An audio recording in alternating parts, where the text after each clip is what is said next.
questions? Do you want to just start right away with that, Emma? I think that's it. Or would you, I would first like to say thank you for inviting us to Huntsville, Alabama. I got to experience the hotel rooftop last night and met a lovely couple. That was so nice, and had lots of little sparkly drinkies. And you guys are lovely and welcoming, and apparently Huntsville is very progressive. So that's great.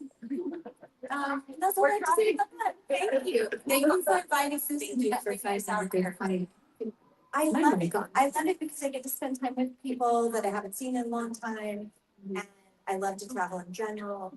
And it's really like a fun time for us to catch up. Go for a walk and see the ducks and get a coffee. But anyway, with that, do you guys want to start asking questions? The microphone, please. There's a microphone right there. We're happy to field that.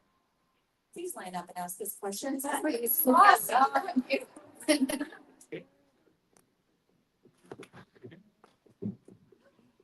think this is warmer in here than it was on the floor. To decide if I want the jacket on or off right now. Wait, I can't see you. Is that Cordelia Chase? I guess it's for a lot about like people who were not so great in the Buffy cast. And was there anyone who was just like genuinely good people? Was the question about genuinely good people? Yeah. In the cast? People in the cast are just like genuinely great people. I think, yeah, I mean, it's a strange question.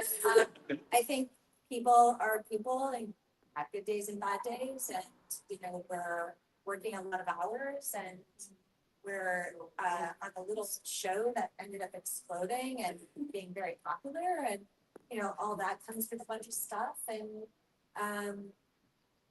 yeah, I mean, I think she's a genuinely good person. I mean, yeah. Agreed. I mean, there was that one. No, we're not gonna name it. No. I don't think I don't know if I heard your question exactly correct. I want to make sure your question was, I've heard there were not some nice people. Were there any genuinely good people? Yes. Is that the question? I don't know who the genuinely not nice people could possibly be, honestly. I'm kind of stumped on that one. I think everybody, just. I don't believe that people are in here good. I don't believe that. I believe a majority of people are inherently good. I think, yeah, we'll do that. Turning into a philosophical. Thank you for your question. No, I mean, I've known this cast for such a long time. And while I should say, it's very, very sad what happened to Michelle, and I'm sending lots of love and light to her family, and her friends. For the rest, I mean, I'm closer to some than to others, but I'm always genuinely really, really happy when we connect. Yeah. Yeah. Hi, I'm Deanna, and one of my favorite things about your characters is that you're very unapologetic of yourself, even when other characters may be kind of distant for that. And I think that's a great way to be as a role model for all the young girls who watch Buffy. So I was wondering personally, what does it mean for you to be a role model and something to look up to for all these new generations watching Buffy and finding new role models?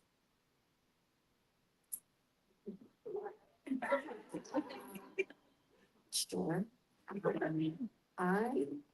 not. I don't think anybody, I'm not saying this to be just disparagingly against myself. I just don't think anyone should think of me as a role model. Like I'm a good person. Okay, sure. But I think role models in general should be people that you have a genuine for sure proximity to, some sort of interaction with consistently, have a decent knowledge about who they are and look up to them and model your behavior after them, sure, but people that you've never met, it's a I just do a job, and sometimes people see that and like it, or sometimes they don't. And that's just what I do. I try to do my best in life, so there's that. But I don't need to be a role model for sure. Yeah, and I'm not saying that as a joke. I don't feel you can consider me one, but I don't. You're not seeking it. I'm not seeking it out by any means. I am wonderfully flawed. I don't agree with that. I think if there were to be something to role model about anyone, it would just be that they are authentically themselves, that they are living their life to the best of their ability in a real way, right? So I don't really think that role modeling is ever safe, because inevitably you're going to let people down. You're going to say the wrong thing. It just never feels quite right. But I feel that it's important to, I think I would like young girls to feel safe saying their truth. And if we can make a world where girls can feel safe saying their truth, where we're protecting people, their truth, then I like that in the world. But by no means like me. I have to tell you, being loud the way that I am has definite consequences, right? Like free speech has consequences. Like whatever it is that I believe in my convictions, they happen in my home as well. So the way I am with family members, I mean, people don't like conflict, it turns out, and when somebody in my family and I have a heated debate, it's uncomfortable. And then there has to be grace around that, right? Like, because this is what I think and I believe doesn't mean that this person has to believe what I do. I wish they would, but that's just not the reality of the world. So being a role model is tricky. It's tricky business, and I don't really want to ever be considered that. I just want to do the best I can with the information I have at the time and give space and room for other people to do that as well, and hope that they do. So that there isn't one person, but a whole society is living in their truth and all that. There's just not one singular person, there's lots. I don't know, does that make sense? I would say, I'm completely serious when I say this, but it's gonna sound like a joke, but I think if we could model humanity after, if there was a person out there right now, I would say, like, I feel It's a business. I know, I feel like, the way he seems to operate in life, when people aren't looking, most importantly, is something I think there are a lot of people who are very well known can take from. I'm sure he's obviously a flawed person too, but I think that being more like Keanu, it's kind of taken on for a reason. Yeah, idolizing people in general that you don't know, I feel it's the reason. Yeah. Thank you. Thank you. Hi, how are you? The Keanu thing got me, because I literally say, like, I live my life, like, what would Keanu do, so. Yeah. So Anya Cordelia, in my opinion, had the biggest amount of character development and growth. Did you guys have any input in that? I mean, Cordelia went from, the mean girl to just being this amazing particle person, and Anya went from literally a demon to just this wonderful, fantastic, loving woman. Did you guys get any? Was she? Well, I mean, I mean, to the Scooby, she's, yeah. She did definitely have an arc. But you wanna go for it? No.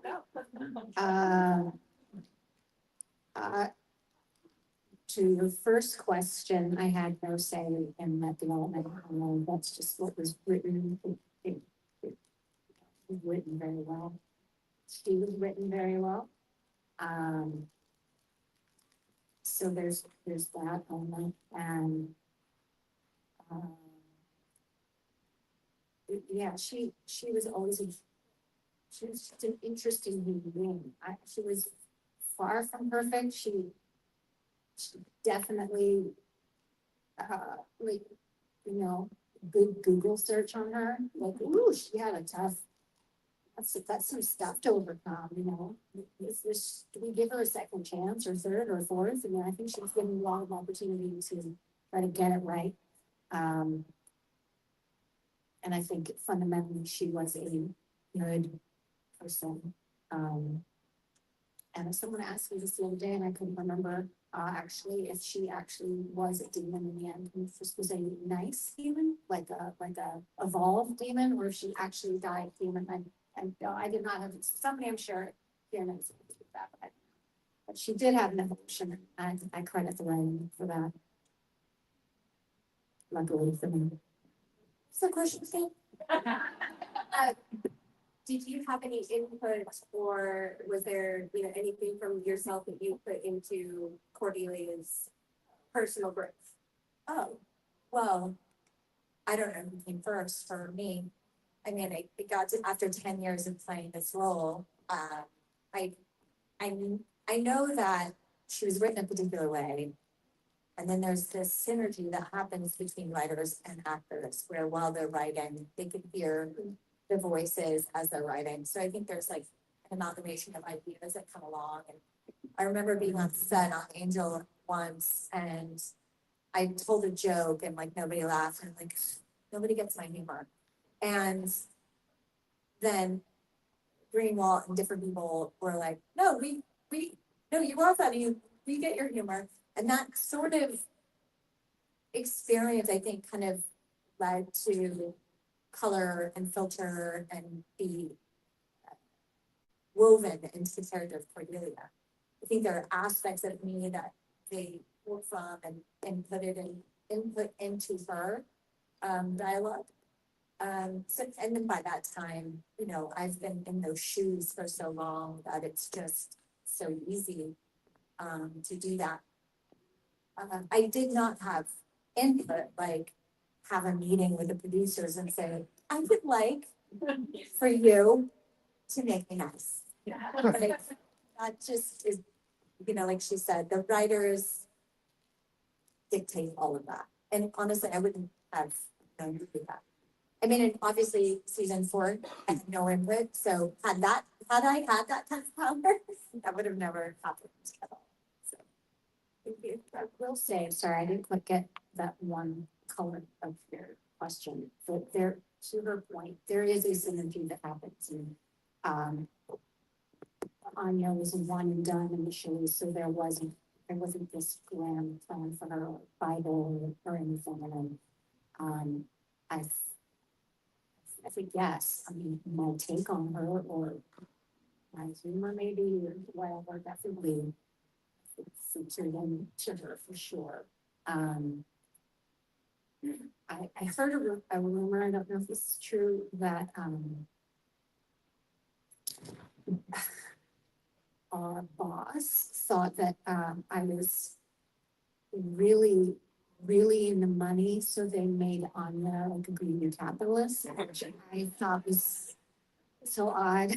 I was like, I only found that out not that long ago. It's like, that's so a weird take. I don't know. I mean, I think I'd like to be paid appropriately, but I don't think that makes me a greedy capitalist. I don't know. But yeah, there's some definite differences between those characters. I mean, yeah. Thank you. Hello, I'm Evie. Thank you for telling me about this, because I forgot about it. I wouldn't ask you, you're very sweet. I have two questions for Emma. Was it hard for you, if you can even remember filming this, to film the body scene about Joyce, that monologue? Because like, I've lost people in my life, and I go back to that monologue to get through it. And I just want to know your perspective on filming it. Is it hard for you? Are you open for it? Oh, I know, I remember it. I remember it for very different reasons. I,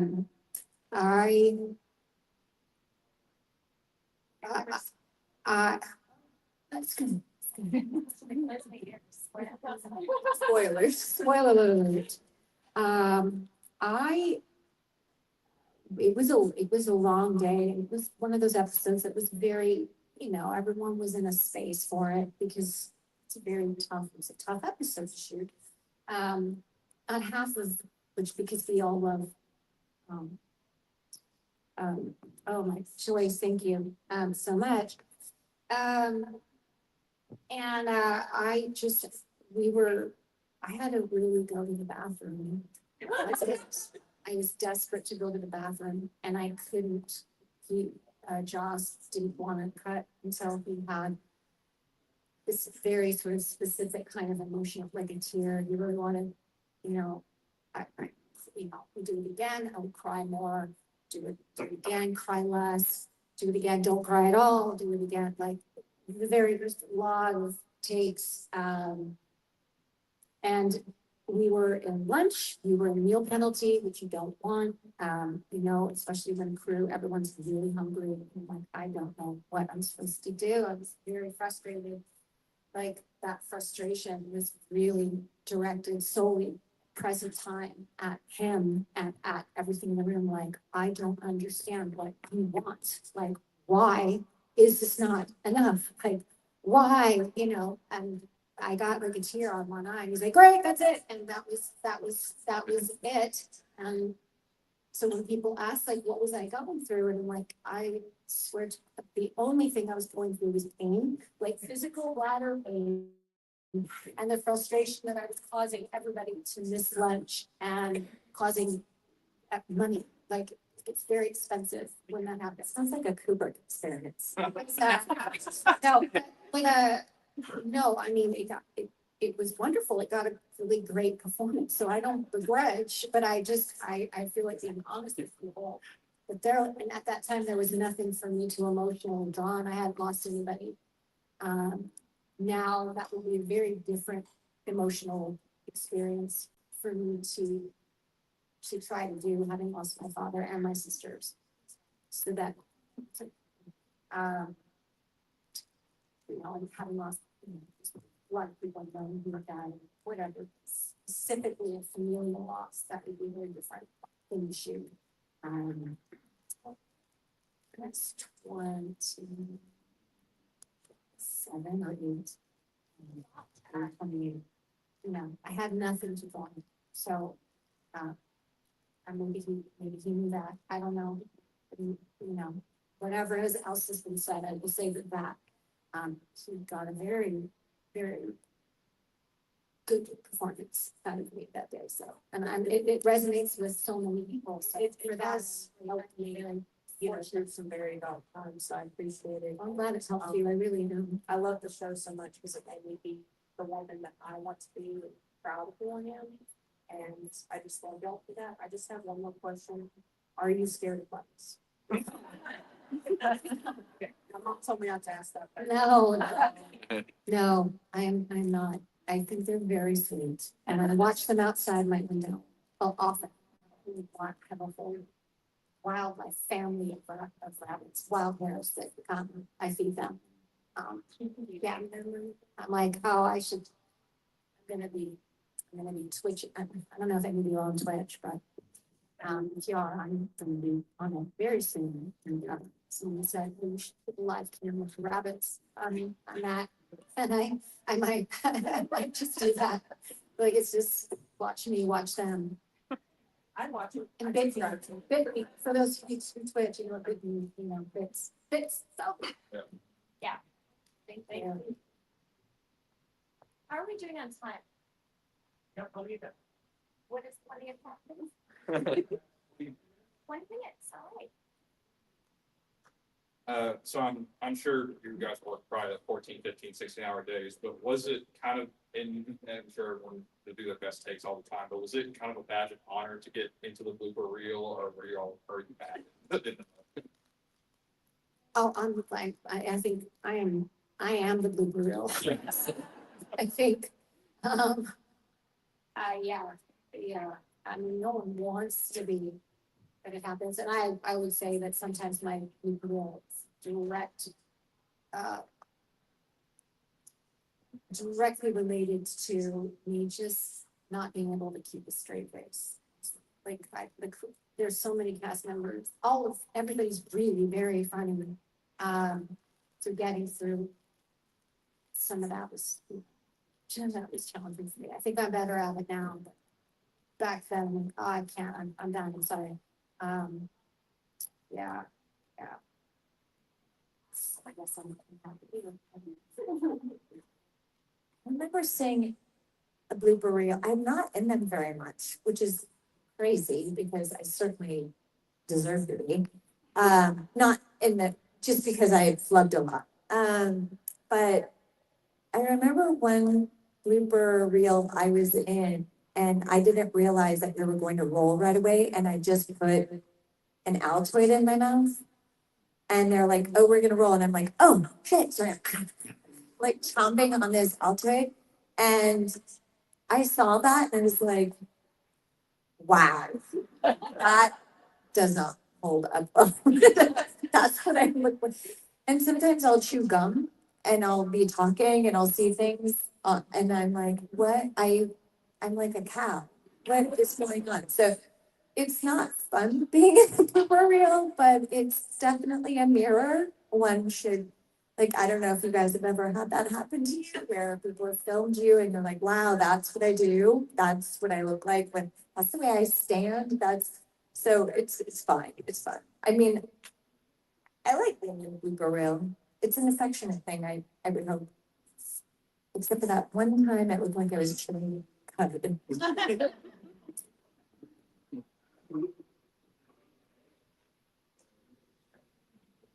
Good morning. Hi. Hey, so I'm gonna commit a bit of a party foul because I have a young lucky question. Do it. So you were in a movie called Timer. Yeah. Did you have any recollections or memories or just anything you'd like to share about the making of that movie and your experience? Oh my God, I had the most, I love all of those people so much. From day one, from rehearsals at Jack Schaefer. And that was her first project, and she wrote and directed that. And then if you don't know, she went on to do WandaVision, Agatha, and on. She's a very prolific and wonderful human being. And we all met at her house. That was the first time we had all met after we'd all been individually cast, and we were, it was an instant like connection. I felt like I knew these people forever. Especially with Michelle Boris, who was just fire. She was just so good. I mean, we just laughed. We laughed all the time. It was a breezy, like very like electric. It felt safe. All of it. It was the first time I had worked, well, ever with like exclusively a woman writer director. And that was a really very cool experience. It's just all of it. I love it. I've been asked so many times, do I like the ending? Do I think the ending, should she have changed the ending? There was a lot of hubbub about that at the time. And I liked it. It was an untraditional way to end that film. And I liked it. She was a fun character to play, and not surprising. I think we're just about there with that kind of technology. It was, which I'm not for. I would never get an implant. I was asked that too. Did you get an implant that tells you when you're gonna meet the one? I'm like, no. But it brought up a lot of interesting philosophical questions. And I hadn't seen a sci-fi rom-com ever like that. So that was a really good time. And I'm glad you enjoy it. And it's streaming again, so it's back. See it? Where is this? Amazon Prime. There It's you go, like, guy. yeah, what? Streaming now on Amazon. Streaming now on Amazon Prime. Starting. All support, Support, support good film. I love that you love that. Thank you very much.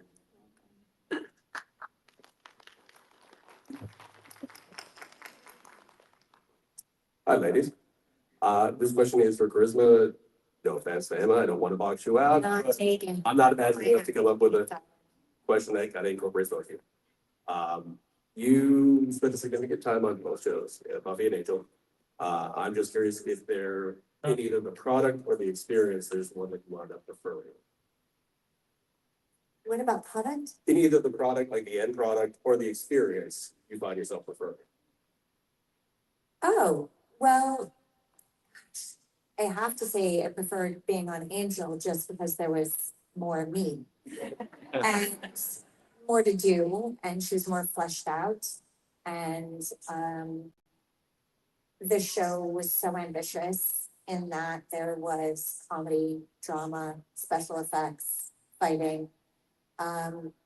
It really did feel like the role of a lifetime, right? Just being able to start here and end here. So I preferred Angel for those reasons, but I did not like the ending for my character. And all of season 4, I know that some people do enjoy it, but it, we were a greedy capitalist, and I guess I was a demon. I gave birth to a bigger demon. Right? She was a demon? Wait, Gina was a demon? Yeah. What? Yeah, you didn't watch. That's the point. I didn't watch season 4 through 7, but we were on the same show. No, and Angel in season 4, they made her a demon. I didn't make someone a demon. You'll have to watch. I guess the same way you unmake the demon. I guess it's out of the. I blocked it out. I did not. Thank you. Thank you. I hope that answers. I gotta watch the show. No, I'm doing it at first watch also, so. I don't know anything that happened from season 4 to 7 on Buffy because I was obviously on Angel. And then I did not see season 5 of Angel. I mean, and I never watched the show because I was in the show. It's really weird to be such an integral part of pop culture, but have no idea about it. Right?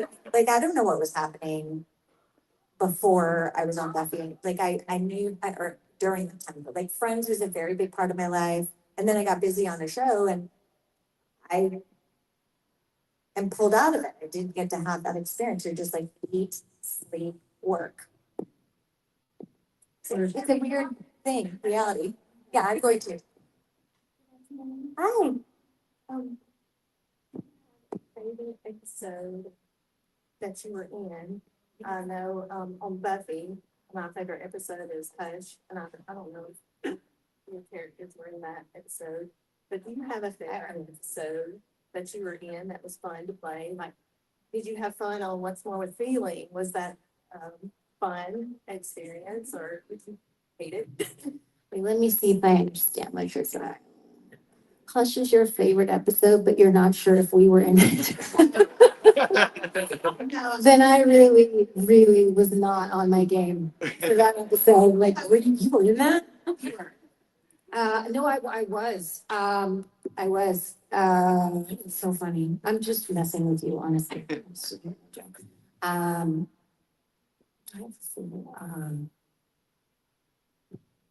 I'll help. I don't know, but I had fun doing a lot of, a few of them. Yeah, I mean, well, all of them, but like a few that were unique. I mean, there were lots, but for different reasons than it being necessarily the best episode. I mean, a lot of my like core memories just come from sort of specific things that weren't even happening in the script. They were just on set stuff that marked a moment, or enjoying what somebody was doing with their character, and that was hilarious or scary or really good. Like that just resonating with me. It's sometimes like an episode of like something that I mean, yeah, it was fun to get an extra song for on this central episode. That was interesting. That was fun. Scary because I mean, yeah, I can sing, but I'm like not a singer like at all. So that was fun to do. Yes, definitive fun episodes. Halloween on Buffy was probably one of my favorites. There's that JoJo with the dog face boy, you know, like some of those lines were just so fun. Then I loved the graduation episode because I got to stake my first vampire ever. And that was very momentous for me. And I was begging Joss, please, can I spike a vampire? I have been on the Hellmouth now for 3 years. And I'm sick of being the damsel in distress. Does she learn anything? And he goes, because you've been nice to me tonight, yes, you can. And I was like, victory. So then with Angel, the wish was not the wish, spin the bottle was one of my favorite episodes because it was really fun, like you were saying, to watch other actors experience being intoxicated. You know, that's always fun to like as lesbians to watch, like how do they do it and how does it, you know, like I love that. I'm a nerd, like I love that stuff. And then when Cordelia gets her sitcom, you know, because I've always wanted to have my own sitcom. And this was sort of their way of, I guess, like letting me have that. And it was great. It was, you know, called Cordy. And it was a lot of fun to do that. And I loved anything we shot in Pylea. That was just a whole fun arc of being in Pylea and Angel being able to be out in the sun and just the shenanigans around it, portal and like pretending you're going through a portal. It's just fun. The show was incredible. It was a role of a lifetime. It was a great artistic experience to have. And, you know, to find out that I'm working with people that went to the Royal Academy of Dramatic Arts and I went to like Playhouse West on Lake Gershon in the Valley. It's just, you know, fun. It's like, wow, you know, this is real. This is cool.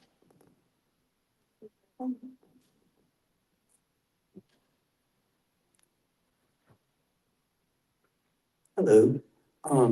I must say that I'm doing this for me, but in honor of a friend who loves Buffy the Vampire Slayer and Angel. And I think she introduced me to the Angel show. It was years ago when I was like in high school working at Ryan's Family Steakhouse. Her name was Lee Ellen. And she loved the character Spike. And I loved the character Angel and Cordelia. And I like Lauren, who sang. And I became such a fan and a nerd, I think, because of Lee Ellen, of the show, if you will, that I got like a complete episode guide of Angel. I got the soundtrack. So in my parents' house, ma'am? Yes. Oh, yes. Yes. Yes. I Uh, love the enthusiasm. yes, I would sing the Lauren song, It's Not That Easy Being Green. And it was a song. It was Kermit. Well, it was Kermit. Lauren sings it later on, and you know, he's Yes. the human-ish Yes. demon green. But I had an action figure of you when I was a kid, and honestly, it reminded me of Lois Lane from Lois and Clark. Oh. And I loved her too, so I Awesome. love both of y'all. Yeah. Yeah. But I'm a fan, and in honor of Leon, I would like to say thank y'all for everything y'all done. Thank you. Listen, one of the greatest joys of my life and why I really do cons, not just because obviously it's lucrative, but mainly because I get to hear stories like that and I get to learn from the fans. So like when I signed up for Buffy the Vampire Slayer, like first of all, I had to audition. Who knew if I would get it? And then I get it and I get taken on this wild ride for the last 30 years, right? I never would have imagined that role, especially when she's a mean girl. I mean, she evolves, sure. But that people loved her when she was sort of that bully girl or whatever, because they didn't really see it so much as her being intentionally mean, except for that one time, good to know you seen Soft Aside the Sears line. But for the most part, it was just her being authentically herself. and unapologetically herself. And that to hear from fans over the course of years, I've done so many cons over my lifetime, like literally, I hundreds and hundreds of cons.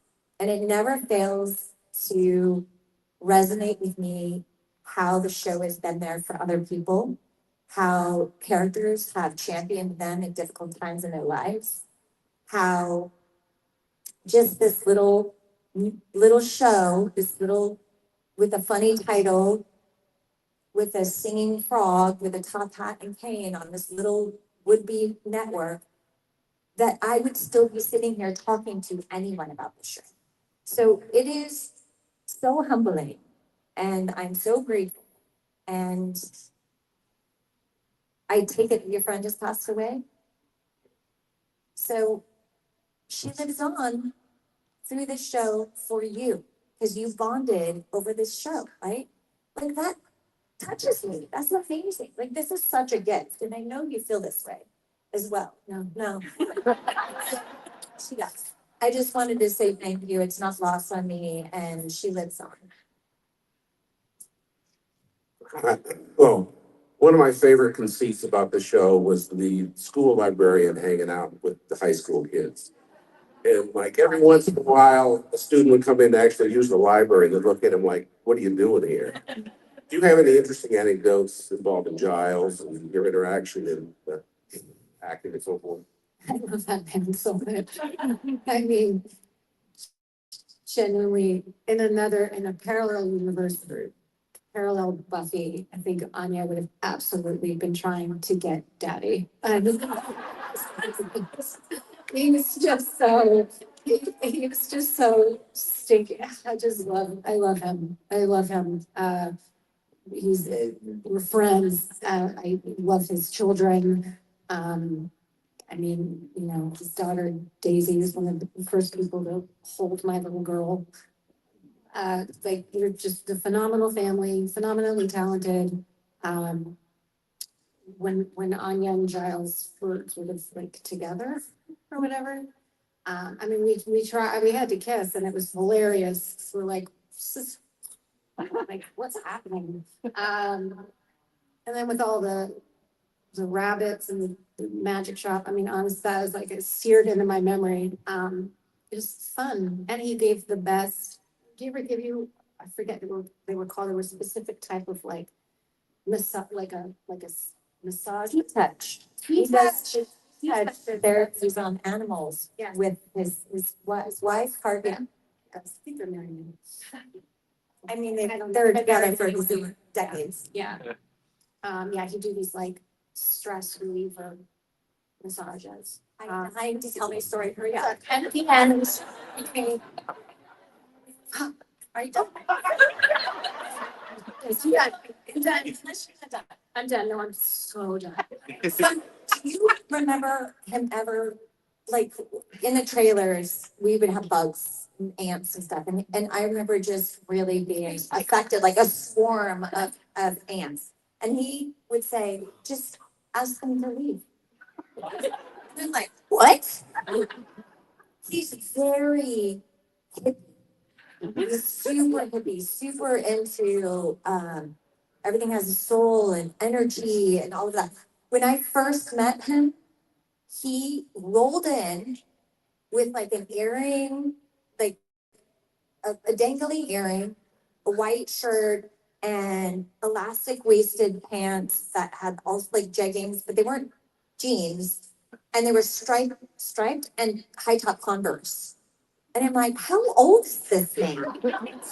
Like this, he has a story. Like he's from England. He's like very musically inclined, obviously. He has some that punk to him, and I'm like, Giles?